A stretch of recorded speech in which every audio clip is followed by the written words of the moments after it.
ভূঁইয়া। শুরুতেই জানিয়ে দিচ্ছি শিরোনামগুলো।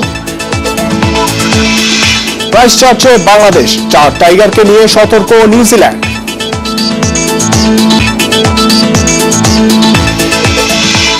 দেশে ফিরেছে যুব দল, এশিয়া কাপের অভিজ্ঞতায় আরও পরিণত হওয়ার চ্যালেঞ্জ।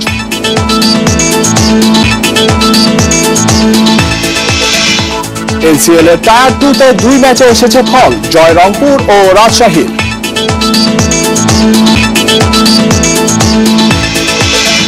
বঙ্গবন্ধু আন্তর্জাতিক ভলিবলে বাংলাদেশের টানা দ্বিতীয় জয়, নেপালকে হারালো 3-0 সেটে।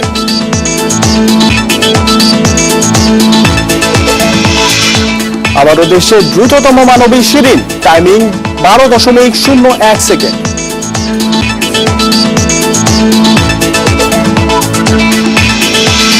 শুনছিলেন শিরোনাম, এবার বিস্তারিত।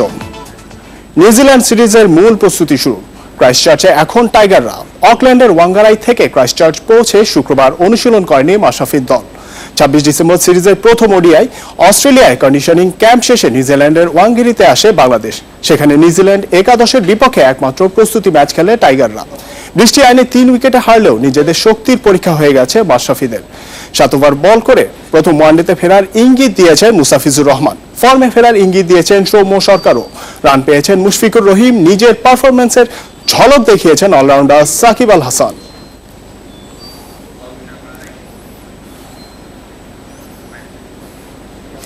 নিউজিল্যান্ডের বিপক্ষে প্রথম ওয়ানডেতে কেমন হবে টাইগার একাদশ?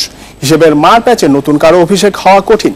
অভিজ্ঞতায় থাকছেন কোচ হাতুড়ি সিং এর পছন্দের শীর্ষে, তবে সুযোগ পেয়ে যেতে পারেন লেগ স্পিনার তানভীর। 2015 বিশ্বকাপের পর আবারও ডাউন আন্ডারের চ্যালেঞ্জ বাংলাদেশের সামনে। এক্ষেত্রে দারুণভাবে কাজে লাগবে বিশ্বকাপ অভিজ্ঞতা। কন্ডিশনের সঙ্গে মানিয়ে নিতে অস্ট্রেলিয়ায় ক্যাম্প করে নিউজিল্যান্ডে গেছে টাইগাররা। সেটা যে কাজে লেগেছে তা বোঝা গেছে একমাত্র প্রস্তুতি ম্যাচে। নিউজিল্যান্ডের বিপক্ষে প্রথম ওয়ানডের একাদশ নির্বাচনে এখন কিছুটা মুশকিলেই পড়তে হবে ম্যানেজমেন্টকে। Tamim, Mahmudullah, Shakib, Mushfiq, Sabbir, Mashrafe automatic choice. একাদশের বাকি জায়গাগুলো নিয়ে হয়তো নতুন করে ভাবতে হচ্ছে হাথুরুকে। তামিমের সঙ্গে কে হবেন এটা এখন বড় একটা চিন্তার বিষয়। ইমরুল কায়েস তো ফর্মে আছেনই, প্রস্তুতি ম্যাচে রানে ফিরেছেন সৌম্য সরকারও। এই অবস্থায় সৌম্যকে ওয়ান ডাউনে খেলাতে পারে ম্যানেজমেন্ট। মুস্তাফিজুর রহমান ফিরে আসায় চ্যালেঞ্জ হয়েছে পেসারদের। 3 পেসার নিয়ে খেললে মাশরাফির সঙ্গে থাকছেন মুস্তাফিজ, রুবেল অথবা তাসকিন, দুজনের মধ্যে একজন থাকবেন বেস্ট 11-এ। ফলে সুভাশিসের অপেক্ষাটা আরেকটু বাড়ছে এই ধাপে।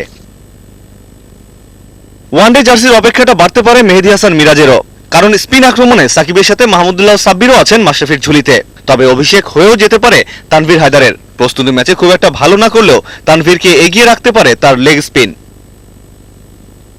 26 ডিসেম্বর বক্সিং ডেতে ওয়ানডে দিয়ে শুরু হচ্ছে টাইগারদের নিউজিল্যান্ড মিশন। আমিরুল লতিফ, ইন্ডিপেন্ডেন্ট নিউজ। সাকিব মুস্তাফিজের সঙ্গে মুমিনুল ও মেহেদী মিরাজকে নিয়ে বাড়তি সতর্ক থাকবে নিউজিল্যান্ড।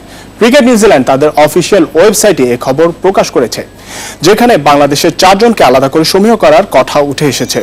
প্রতিবেদনে বলা হয়, বিশ্ব ক্রিকেটের সম্ভাবনাময় এক তারকা মেহেদী মিরাজ টেস্ট অভিষেকে তার স্পিন রহস্যে ধরাশায়ী হয় ইংল্যান্ড। টাইগারদের তরুণ তুর্কিকে নিয়ে পরিকল্পনা থাকবে ব্ল্যাক ক্যাপদের। এছাড়া ম্যাচ উইনার মুস্তাফিজ ও সাকিব আল হাসানকে নিয়েও চিন্তায় আছে স্বাগতিকরা। ওয়ার্ল্ড টি20-তে নিউজিল্যান্ডের বিপক্ষে 5 উইকেট নিয়েছিলেন মুস্তাফিজ। আর হোম সিরিজে কিউইদের বিপক্ষে উজ্জ্বল মুমিনুলের উপর বাড়তি নজর রাখার কথা বলা হয়েছে প্রতিবেদনে।